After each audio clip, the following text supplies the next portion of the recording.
Ignition sequence starts.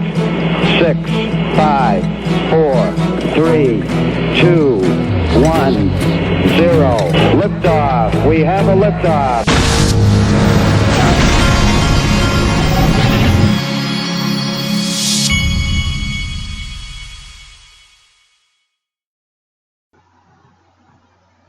Hey everybody, this is the digital asset investor. I watched the Super Bowl last night. To my knowledge, I don't know about any blockchain Super Bowl commercials that happened, and so correct me if I'm wrong, but I don't think there were any. Well, that just means I think it's a 2020 or 2020 deal when we're going to see a blockchain commercial on Super Bowl. I guess timing is everything, and maybe it wasn't the right time yet. I wanted to show you this.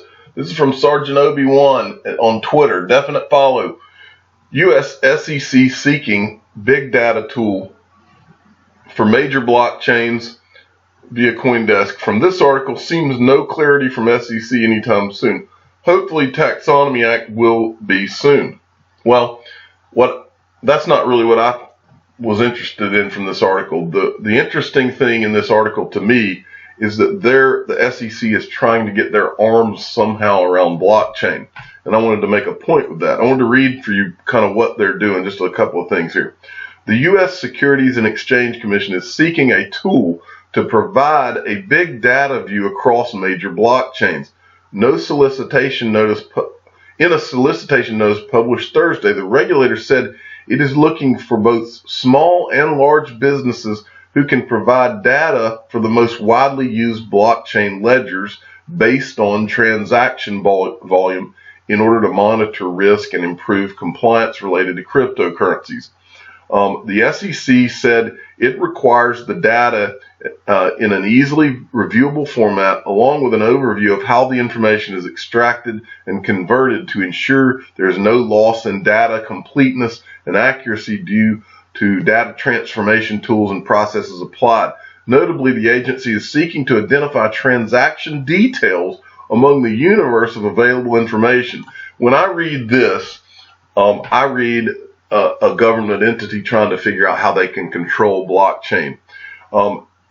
I say this for a couple of reasons. This is a big blinking light for those of you that think that somehow you're going to get around paying taxes having to do with blockchain. I would warn you to never count the IRS out. Pay your taxes on your gains in cryptocurrency. They are trying. Now, I truly believe that ultimately the IRS is going to do this same type of thing. They're going to try to figure out how to track blockchain transactions.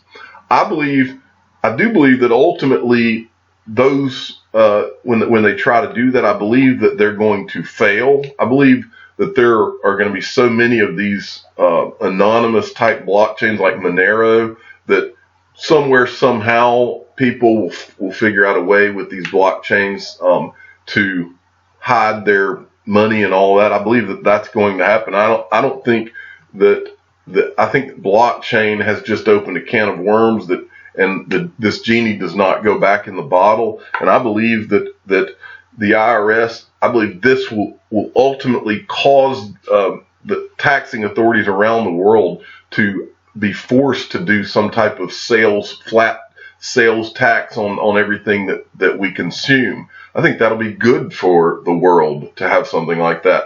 But that's where I think blockchain is going to force the hand of the taxing authorities around the world. Ultimately, I believe that's what blockchain really represents when it comes to that type of thing. I don't think ultimately all of this can be tracked. But in the meantime, what I am saying to all of you is you work under the assumption that everything you do can be tracked, and you pay your taxes. Do not try to think you're going to get away with something, because you will end up being put in jail. So don't go down that road. I don't recommend it.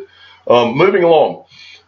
This is from Web Surfology. Japan retailers paved the way for mass crypto adoption in the country. Mass adoption could be just around the corner. Now, I'm not going to go into this whole article, but I'm going to tell you what the gist of the article was, which is that this article outlines several retailers in Japan and how crypto is moving down the conveyor belt towards mass adoption and being used in their society. Same thing is going to go on in China next, and I'll show you something about that in a minute. This was a pretty cool poll from XRP Veteran. What price do you believe XRP will hit in 2025? 69% say over $100. I'm totally in line with that. I would have picked this one as well. Next, CZ Binance, who is one of the XRP community's favorite CEOs. He's the CEO of Binance. He just retweeted Mr. B. Mr. B over the last 2 days. If you don't follow him, it's Mr. at XRP Mr. He's a definite follow in the XRP community. And he was tweeting this weekend about how everyone needs to contact their congressman and tell them that they want the Token Taxonomy Act passed, which will make our digital assets declared non-securities. And he asked CZ Binance if he would spread this word too. And so he retweeted this. So a big shout out to CZ Binance. He's a good guy and a great CEO. Sergeant Obi-Wan right here. Bitcoin qualifies as money and funds, rules U.S. District Court for Eastern District of Michigan. Well, who needs SEC if federal courts are ruling that digital assets are money? So you can see this. We've had in the last week, Wyoming has passed a bill pro cryptocurrencies. Now Michigan, their court system in Michigan has now declared these digital assets as money and funds. You see where all this is going. It's adoption everywhere around us. We're moving towards complete adoption. And this is a good thing. I got this next thing from DS_XRP at LYRAD 1964. And that is the Ripple is opening an office in Shanghai, China.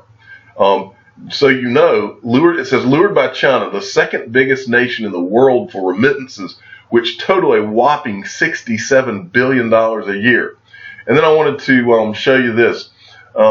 Ripple now has offices in San Francisco, New York, London, Mumbai, Sao Paulo, Sydney, and now they're expanding to China. This is from their job post. We are looking for our first set of feet on the ground in Shanghai to launch and operationalize our brand new Shanghai office.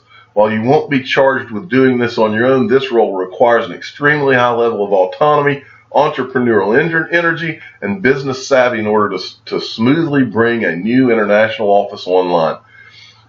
I would ask you this. Do you know of any other startup company that's 5 years old that has offices all over the world like this? I don't. This is big. Ripple is big. Siren coming. I wanted to go over this. If the siren, okay, they're going the other way.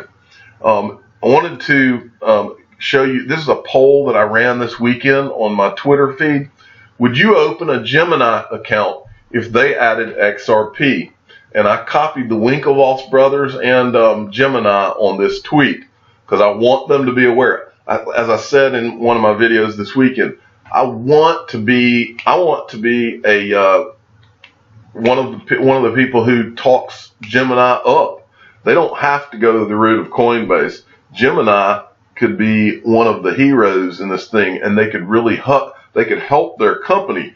Both of the Winklevoss brothers went to Harvard. Okay, I went to Auburn University, so I'm not saying that I have the business mind that these guys have, but I do know numbers.